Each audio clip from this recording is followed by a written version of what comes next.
آپ نے حائفہ پر ہاتھ اٹھا کر اچھا نہیں کیا۔ شیخ کمال جو حائفہ کے کمرے کے باہر کھڑے تھے زبیدہ بیگم کو دیکھ کر بولے، شیخ صاحب، کبھی کبھی بچوں کو غلط کام سے روکنے کے لیے ان پر سختی کرنا لازمی ہوتی ہے۔ آپ فکر مت کریں، سب کچھ ٹھیک ہو جائے گا۔ یہ کہہ کر وہ وہاں رکی نہیں۔ حائفہ کا سارا دن روتے ہوئے گزرا۔ آشو چاہ کر بھی بہن کو کوئی تسلی نہیں دے سکی۔ شام میں شیخ کمال کی آپا پوری تیاری کے ساتھ آئی تھی۔ کپڑے، مٹھائی کے ٹوکرے، پھل، گجرے اور ڈھیر سارے پھول۔ ان کو لگا تھا شاید وہ ابھی صرف رشتے کی بات کریں گی، مگر حائفہ تو بچپن سے ہی ان کی امانت ہے۔ یہ کہہ کر انہوں نے ساری بات ہی ختم کر دی۔ کمال احمد، اب میں نے منگنی نہیں کرنی۔ اگلے جمعہ ہم حائفہ اور اظفر کا نکاح کر دیں گے۔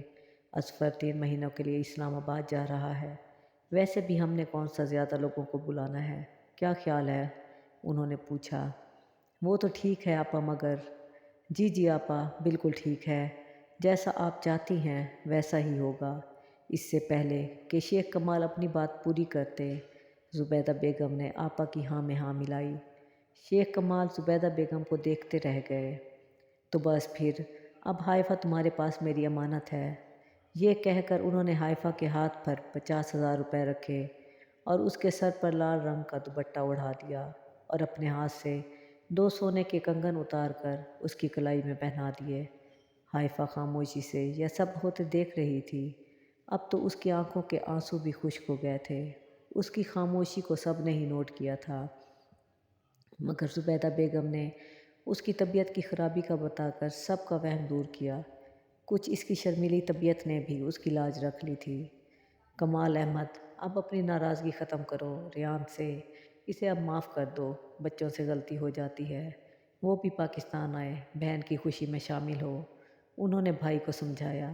جی آپا، جیسے آپ کا حکم۔ شیخ کمال بڑی بہن کے ہونے کے ناطے ان کی کوئی بات نہیں ٹالتے تھے۔ مہمانوں کے جاتے ہی حائفہ نے کمرے میں داخل ہوتے ہی سر پر اوڑھا دوپٹہ اور گلے میں پہنا ہوا پھولوں کا ہار اتار کر پرے پھینکا تھا۔ وہ دونوں ہاتھوں میں منہ چھپائے رو رہی تھی۔ جب آشو نے اس کے کندھے پر ہاتھ رکھا، مبارک ہو، تم سب بہت خوش ہو نا تم لوگ۔ میں نے یہ سب خاموشی سے ہونے دیا، مگر یہ بھول ہے تم لوگوں کی۔ میری خاموشی کو میری ہاں مت سمجھ لینا۔ میں مرتے مر جاؤں گی، مگر کبھی اظفر سے شادی نہیں کروں گی۔ اس نے چوڑیوں سے بھری ہوئی کلائی کو بیڈ کے پاس رکھی ہوئی کرسی پر غصے سے مارتے ہوئے کہا، جس سے کتنی ہی چوڑیاں اس کی ٹوٹ کر اس کی کلائی میں چپ گئیں۔ آپی، آپ کو معلوم ہے، پھر بھی یہ سب کہہ رہی ہیں، کیا فائدہ یہ سب کرنے کا؟ اس نے دکھ سے کہا۔ آشو، تم یہ بات یاد رکھو اور امی ابا کو بھی بتا دینا۔ حائفہ مرتے مر جائے گی، مگر جمیل کے علاوہ کسی اور کی نہیں ہوگی۔ میرے مرنے کے بعد میری قبر پر فاتحہ مت پڑھنے آیا کرو۔ یہ کہتے ہوئے اس نے کلائی میں ٹوٹی ہوئی چوڑیوں کو بے دردی سے الگ کیا۔ ایک چوڑی کچھ زیادہ ہی اس کی کلائی میں چپ گئی تھی، جس سے اس زور سے کھینچا کہ وہ دور تک اس کی کلائی کو زخمی کر گئی اور خون نکل کر فرش پر گر گیا۔ آپی، آشو اس کی کلائی سے بہتا ہوا خون دیکھ کر جلدی سے اس کے پاس آئی۔ آپی کیا کر رہی ہیں؟ دیکھے ذرا کیسے ساری کلائی زخمی کر لی ہے۔ آشو نے جلدی سے اپنے دوپٹے سے خون کو بہنے سے روکا۔ میرے زخم کی تکلیف تو تم محسوس کر رہی ہو، مگر میرے دل کی تکلیف کا تم کو ذرا بھی احساس نہیں ہے۔ وہ بہن کو اپنے زخم کی پٹی کرتے ہوئے دیکھ کر بولی۔ آشو نے اس کی کسی بات کا جواب نہیں دیا اور چپ چاپ اس کا زخم صاف کر کے پٹی کرتی رہی۔ حائفہ کو کھانے کے لیے دوا دی، جس میں نیند کی گولی بھی شامل تھی۔ حائفہ بھی خود سے اور ان سے لڑتے لڑتے تھک گئی تھی، اس لیے خاموشی سے دوا کھا کر کچھ ہی دیر میں سو گئی، اس بات سے بے خبر کہ ضمیر کے لیے کھینچا گیا حصار ختم ہو گیا ہے۔ آشو نے حائفہ کے سونے کے بعد زبیدہ بیگم کو حصار کے ختم ہونے کا بتایا۔ اب ان کا ارادہ صبح مولوی قیوم کے پاس جانے کا تھا۔ حصار ختم ہونے کے باوجود اس رات جمیل نہیں آیا تھا، کیونکہ اس رات وہ کچھ شیطانوں کا خاتمہ کرنے گیا تھا، مگر اس کی جگہ کامور حائفہ کے سرہانے کھڑا تھا۔ وہ اس کے قریب تھا، مگر تعویذ کی وجہ سے وہ اس کے وجود میں سرایت نہیں کر سکتا تھا۔ تبھی اس کی نظر حائفہ کے ساتھ والے بیڈ پر सोई हुई आशू पर पड़ी और उसके चेहरे पर एक शैतानी मुस्कुराहट आ गई। सुबह होते ही शेख कमाल और ज़ुबैदा बेगम मौलवी क़य्यूम से मिलने चले गए। वो उनको सारी सूरत हाल से आगाह करने के साथ साथ हाइफा के रिश्ता तय हो जाने की बात भी बताना चाहते थे, ताकि ज़मील हमेशा के लिए हाइफा का पीछा छोड़ दे। मौलवी क़य्यूम का घर बहुत सादा सा था। एक लड़का उनको बैठक में बिठाकर चला गया। थोड़ी देर बाद मौलवी क़य्यूम कमरे में दाखिल हुए। शेख साहब, खैरियत तो है? इतनी सुबह?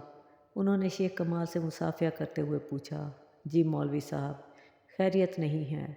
आपका खिंचा हुआ इशार ख़त्म हो गया। फिर सारी बात से उनको आगाह किया। ये तो बहुत बुरा हुआ।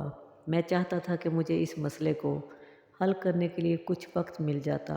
चलें, कोई बात नहीं, अल्लाह बेहतर करेगा। ये मिठाई किस लिए है? उन्होंने सामने टेबल पर पड़े मिठाई के डब्बे को देखकर पूछा था। मौलवी साहब, हमने कल हाइफा का रिश्ता तय कर दिया है, उसके फूफो के बेटे के साथ। आप इन दिनों के हक़ में दुआ कीजिएगा। उनके सवाल का जवाब ज़ुबैदा बेगम ने दिया। हाइफा बेटी का रिश्ता बहुत मुबारक हो। वैसे रिश्ता तय करते बच्चों की मर्ज़ी भी मालूम कर लेनी चाहिए। यही मेरे अल्लाह का फरमान है। आपको कुछ वक्त इंतज़ार करना चाहिए था। पहले ज़मील वाला मसला हल हो जाने देते। बच्चों के साथ ज़ोर ज़बरदस्ती का अंजाम अच्छा नहीं होता है। मगर खैर, जो अल्लाह को मंजूर। उन्होंने अफसुर्दा से लहजे में कहा। वो हाइफा की ज़मील के लिए शदीद मोहब्बत को देख चुके थे, तभी ये बात बोल रहे थे। और उनको ये भी मालूम था कि यकीनन हाइफा का रिश्ता ज़ोर ज़बरदस्ती से जोड़ा गया है। मौलवी साहब की बात सुनकर ज़ुबैदा बेगम कुछ बोलने ही वाली थी, तभी शेख कमाल ने उनका हाथ पकड़कर चुप रहने का इशारा किया। जी बिल्कुल मौलवी साहब, आपने बजा फरमाया है। अब इस मसले का हल बताएं, हम क्या करें? ज़मील को कैसे रोकें? उन्होंने पूछा। आप लोग ज़मील की फ़िक्र मत करें, 1 या 2 दिन तक इसका इंतज़ाम हो जाएगा। उम्मीद है वो दोबारा फिर कभी आपके घर का रुख नहीं करेगा। हम ये मसला हल कर लेंगे, बाकी जो अल्लाह को मंजूर। उन्होंने कहा। मौलवी साहब, एक और गुजारिश थी जो आपसे करनी थी। शेख कमाल ने उनकी तरफ देखकर कहा। जी जी शेख साहब, बताएं, मैं और क्या मदद कर सकता हूँ? उन्होंने पूछा। हम चाहते हैं कि हाइफा का निकाह आप पढ़ाएं। अगले जुम्मे को असर के बाद इसका निकाह है। उन्होंने चाय पीते हुए कहा। मेरा आना तो मुश्किल है शेख साहब, क्योंकि मेरी पोती का निकाह भी है अगले जुम्मे को। मैं कोशिश करूँगा, अगर वक्त मिल गया तो ज़रूर हाइफा बेटी का निकाह मैं पढ़वाऊँगा। ये कहते हुए न जाने क्यों इनको ज़मील की बात याद आ गई, जो चाहता था कि मौलवी साहब इसका निकाह हाइफा से पढ़वाएं। चाय पीने के बाद शेख कमाल और ज़ुबैदा बेगम ने मौलवी क़य्यूम से जाने की इजाज़त चाही। मौलवी क़य्यूम को कुछ भी ठीक नहीं लग रहा था। उनको महसूस हो रहा था कि कुछ ऐसा है जो बहुत बुरा होने जा रहा है। शायद कुदरत उनकी प्लानिंग पर हंस रही थी कि इन लोगों को क्या मालूम क्या होने वाला था। कुछ ऐसा होने जा रहा था जो सबके लिए बहुत ही गैर मुतवक्के था। हाइफा सुबह ही से आशू के रवैये से परेशान थी। वो मुसलसल इसे अजीब से अंदाज में देख रही थी। अब भी आशू सामने बेड पर बैठी हाइफा को ही देख रही थी। आशू, क्या मसला है? क्यों मुझे ऐसे घूर कर देख रही हो? अगर कोई बात है तो मुझे बताओ। उसने कपड़े अलमारी में रखते हुए पीछे मुड़कर कहा। आपी, तुम ज़मीर से कितनी मोहब्बत करती हो? क्या कर सकती हो उसकी खातिर? वो उसके करीब आकर बोली थी। तुम तो मेरी और ज़मील की मोहब्बत के ख़िलाफ़ हो, फिर ये बात क्यों पूछ रही हो? उसने आशू की तरफ देखकर कहा। हाइफा, जब तुमको ज़मील से मोहब्बत है तो ये गले में पहना हुआ तावीज़ उतार क्यों नहीं देती हो, ताकि वो यहाँ तुम्हारे पास आ जाए। वो अब बिल्कुल इसके सामने थी। तुमको क्या मसला है इस तावीज़ से? वक्त आने पर उतार दूँगी। वो उसके पास से गुज़रते हुए बोली थी। मैं तुमसे क्या कह रही हूँ? हाइफा, ये तावीज़ गले से उतार दो, उसने बुलंद आवाज़ में कहा। हाइफा, जो कमरे से बाहर जाने वाली थी, आशू की ऐसी आवाज़ पर वापस पलटी और आशू का चेहरा देखकर हैरान रह गई। ये आशू तो नहीं थी। इसका चेहरा ख़तरनाक हद तक स्याह पड़ चुका था। اور وہ دھیرے دھیرے قدم اٹھاتی حائفہ کی طرف چلی آ رہی تھی۔ میں نے تم سے کیا کہا ہے؟ تم نے سنا نہیں؟ اس نے خوفناک آواز سے دوبارہ اپنی بات دہرائی۔ آشو، یہ تم کو کیا ہو گیا ہے؟ کون ہو تم؟ یہ میری آشو نہیں ہے، اس نے ڈرتے ہوئے کہا۔ تبھی آشو کے جسم کو ایک زوردار جھٹکا لگا اور وہ بے ہوش ہو کر فرش پر گر گئی۔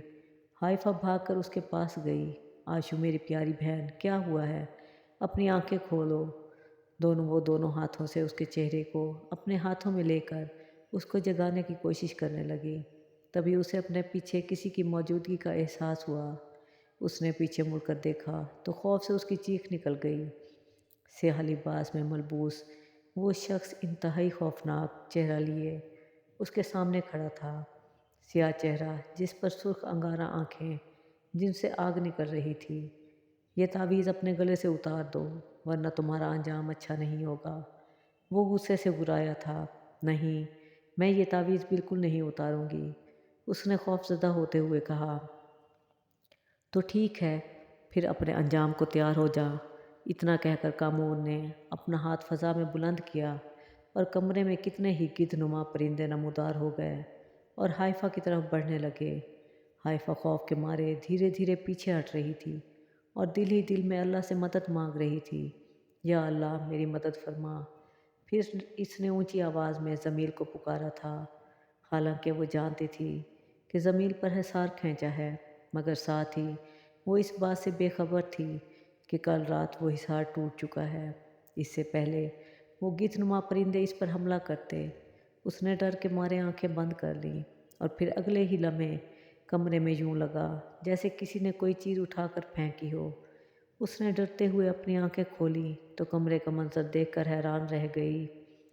وہ گدھ نما پرندے جو اس پر حملہ کرنے لگے وہ اب آگ کے شعلوں میں جل رہے تھے۔ ضمیر نے ایک ہی وار میں ان کا خاتمہ کر دیا تھا۔ اس نے آنسو بھری آنکھوں سے ضمیر کو دیکھ کر اللہ کا شکر ادا کیا جس نے اس کی مدد کے لیے اس کو بھیجا تھا۔ واہ، بہت خوب، تمہاری موت تم کو یہاں کھینچی لائی ہے ضمیر، کامور نے کہہ کر لگاتے ہوئے کہا۔ میری نہیں کامور، تمہاری موت، تم کو یہاں بلایا ہے۔ یہ کہہ کر ضمیر نے اپنا دایاں ہاتھ فضا میں بلند کیا تو دیکھتے ہی دیکھتے کتنے ہی سیاہ پرندے کمرے میں جمع ہو کر کامور کی طرف بڑھنے لگے، مگر اگلے ہی پل کامور نے اپنا بایاں بازو اٹھا کر ہوا میں اٹھا کر اپنے سر کے اوپر گھمایا۔ اس کی طرف بڑھتے ہوئے سیاہ پرندے وہیں ہوا میں ساکت ہو گئے۔ تم کامور کو کیا سمجھتے ہو؟ میں ایسے ہی عزازیل کا خاص چیلا نہیں ہوں۔ یہ کہہ کر اس نے آگ کا گولا حائفہ کی طرف پھینکا۔ حائفہ ڈر کر بھاگی تو جلد بازی میں کمرے میں رکھی کرسی سے ٹکرا کر فرش پر گرتے ہوئے اس کا سر ڈریسنگ ٹیبل کے کونے سے جا کر لگا، جس سے اس کے ماتھے پر چوٹ لگ گئی اور خون ماتھے سے ہوا سرخ لکیر کی صورت اس کے چہرے پر پھیل گیا۔ ضمیر نے اس کے گولے کو راستے میں رکھ دیا اور جلدی سے حائفہ کے پاس گیا۔ حائفہ، تم ٹھیک ہو؟ زیادہ چوٹ تو نہیں لگی؟ اس نے حائفہ کا ہاتھ تھام کر پوچھا۔ میں ٹھیک ہوں، یہ کہتے ہوئے حائفہ کی آنکھیں بند ہونے لگیں۔ زخم زیادہ گہرا نہیں تھا، مگر حائفہ کا خون دیکھ کر غصے سے ضمیر کی آنکھیں آگ برسانے لگیں۔ اب وہ اپنے اصلی روپ میں آ چکا تھا اور اس کے پورے وجود سے آگ نکل رہی تھی۔ حائفہ نے ایک بار پھر آنکھیں کھول کر ضمیر کو دیکھا۔ آج اس نے ضمیر کا اصل روپ بھی دیکھ لیا تھا۔ ضمیر نے مڑ کر حائفہ کو دیکھا، مگر اس سے پہلے وہ دوبارہ حائفہ کو دیکھتا کامور اس کے سامنے آ کر کھڑا ہو گیا۔ اب کمرے میں دو طاقتور جن زادے اپنی اپنی طاقتوں کا مظاہرہ کر رہے تھے۔ آگ کے شعلوں میں لپٹا ضمیر کا وجود دیکھ کر حائفہ اگلے ہی لمحے بے ہوش ہو چکی تھی۔ تم کیا سمجھتے ہو مجھے ہرانا اتنا آسان ہے؟ یہ کہتے ہوئے کامور نے ایک آگ کا گولا ضمیر کی طرف پھینکا جو ضمیر تک پہنچنے سے پہلے ہی راکھ میں بدل گیا۔ کامور، اپنی ہار مان لو ورنہ آج یہاں تم کو گسم کر دوں گا۔ تمہارے جیسے شیطان کی موت ہی میری جیت ہے۔ یہ کہہ کر ضمیر نے اپنے سیاہ پرندوں کو پھر سے متحرک کر دیا جن کو کامور نے ساکت کیا تھا۔ کامور نے پھر سے گدھ نما پرندے ظاہر کیے جن کو ضمیر نے آگ کے ایک ہی گولے سے جلا کر راکھ کر دیا۔ स्याह परिंदे अब कामूर का घेरा किए हुए थे। वो इनसे बचने की हर मुमकिन कोशिश कर रहा था। इतने में कहवत भी वहाँ पहुँच चुका था। पूरा कमरा किसी मैदान जंग का मंजर पेश कर रहा था। वो जमील के पास आया। ये सब क्या हो रहा है? तुम ठीक तो हो जमील? उसने पूछा और सामने परिंदों में घिरे कामूर को देखा। हाँ मैं ठीक हूँ। ये कामूर हाइफा को नुकसान पहुँचाने आया था, मगर शुक्र है मैं वक्त पर पहुँच गया और हाइफा को देखने लगा। वो अब तक बेहोश थी। जैसे ही जमील का ध्यान कामूर से हटा, उसने अपने हाथ से आग का शोला बुलंद किया और अपने सर पर घुमाते हुए परिंदों पर फेंकते ही अगले लम्हे वो वहाँ से गायब हो गया, क्योंकि वो जानता था अगर इसने यहाँ से भागने में ज़रा सी भी देर की तो उसकी मौत यकीनी थी। ज़मीन ने हाइफा और कहवत ने आशू को बेड पर लिटा दिया और ख़ुद कहवत कामूर के पीछे चला गया। वो उसको होश में लाने की कोशिश करने लगा। हाइफा ने धीरे से अपनी आंखें खोल लीं। ज़मील अब फिर से पहले वाले खूबसूरत रूप में था। हाइफा तुम ठीक तो हो ना? ज़्यादा चोट तो नहीं आई? उसने आंखें खोलते देखकर पूछा और रुमाल से इसका ज़ख्म साफ करने लगा। मैं ठीक हूँ, तुम आ गए ज़मील। उसने हाथ बढ़ाकर ज़मील का चेहरा छूकर उसकी मौजूदगी को महसूस किया कि कहीं वो कोई ख्वाब तो नहीं देख रही। उसने सर उठाकर पूरे कमरे में नज़र दौड़ाई। अभी चंद लम्हे पहले जो कमरा मैदान जंग लग रहा था, अब वहाँ कोई निशान नहीं था, जैसे यहाँ कुछ हुआ ही नहीं। उसने साथ वाले बेड पर लेटी आशू पर नज़र डाली और जल्दी से उठकर उसके पास गई। आशू अपनी आंखें खोलो, बताओ तुम ठीक हो ना? उसने आशू का चेहरा थपथपाया। ज़मील कामूर बच निकलने में कामयाब हो गया है, कहवत ने इसे आकर बताया। उसका यहाँ आना किसी खतरे से खाली नहीं है। वो फिर दोबारा यहाँ आ सकता है। इससे पहले हमें इसका खात्मा करना है। उसने गुस्से से कहा। हाइफा मैं रात में आऊँगा, अपना ख्याल रखना। उसने हाइफा से कहा। हाँ ठीक है, उसने जल्दी से जवाब दिया, क्योंकि इसकी पूरी तवज्जो आशू को होश में लाने पर लगी हुई थी। आशू उठो, अपनी आंखें खोलो। उसने पानी के छींटे इसके चेहरे पर गिराते हुए कहा और चंद लम्हों के बाद ही आशू उठकर बैठ गई। मुझे क्या हुआ था आपी, और ये आपके माथे पर चोट कैसे लगी है? उसने पूछा। कुछ नहीं, ऐसे ही मामूली सी चोट है। तुम बताओ तुम ठीक हो ना? हाइफा ने शुक्र अदा किया कि अभी यहाँ जो कुछ हुआ था इसे कुछ याद नहीं था। हाँ मैं ठीक हूँ, मैं फ़र्स्ट एड बॉक्स लेकर आती हूँ, आपके ज़ख्म से खून निकल रहा है। ये कहते ही वो फ़र्स्ट एड बॉक्स उठा लाई और उसकी ज़ख्म की पट्टी बांध दी। आप बिल्कुल भी अपना ख्याल नहीं रखती हैं। कल कलाई ज़ख्मी कर ली और आज माथे पर चोट लगवा ली। उसने बहन से नाराज़ होते हुए कहा। अच्छा, अब से अपना ख्याल रखूँगी। खुश हो जाओ, देखो लगता है बाहर अम्मी और बाबा आ गए हैं। उसने मुस्कुराते हुए कहा। बहन की अपने लिए इतनी मोहब्बत देखकर बेख्तियार इसकी आंखों में आंसू आ गए थे। शेख कमाल और जुबैदा बेगम ने भी उसकी चोट देखकर परेशान हो गए, मगर उसने इनसे भी सीढ़ी से गिरने का बहाना कर लिया। हाइफा इस रात कुछ देर जमील का इंतज़ार करती रही। फिर शेख कमाल के डांटने पर कि वो यहाँ क्यों बैठी है, इसे आराम की ज़रूरत है, वो उठकर अपने कमरे में आ गई। वरना इसका इरादा ज़मीर से बात करने का था। वो ज़मील को अपने फ़ैसले से आगाह करना चाहती थी कि इसने अपने और उसके बारे में क्या फ़ैसला किया है। आधी रात के वक्त इसकी आंख खुली तो ज़मील इसके सिरहाने खड़ा था। वो जल्दी से उठकर बैठ गई। ज़मील, मैं कब से तुम्हारा इंतज़ार कर रही थी, अच्छा हुआ तुम आ गए। उसने उसे देखकर मुस्कुराते हुए कहा। मैं जानता हूँ कि तुम मेरी मुंतज़िर होगी, इसलिए तुमसे मिलने चला आया हूँ। उसने कहा। ज़मील, तुमने कहा था कि तुम मुझे अपनी दुनिया में ले जाओ। प्लीज़ ज़मील, मुझे यहाँ से ले जाओ, वरना तुम्हारी हाइफा तुम्हारे बिना मर जाएगी। इसकी आंखों में नमी उतर आई। फिक्र क्यों करती हो, बस आज की रात गुजर जाने दो। कल रात मैं तुमको हमेशा हमेशा के लिए यहाँ से लेकर चला जाऊँगा। आज रात मैं इन लोगों का खात्मा कर लूँ जिन्होंने मेरी हाइफा को तकलीफ़ दी है। वो उसके माथे के हाथ रखते हुए बोला। तुम सच कह रहे हो ना? कल तुम मुझे यहाँ से ले जाओगे? उसने खुश होते हुए कहा। हाँ, अब ज़्यादा खुद को मत उलझाओ, मुझे अपने दुश्मनों का खात्मा करने जाना है।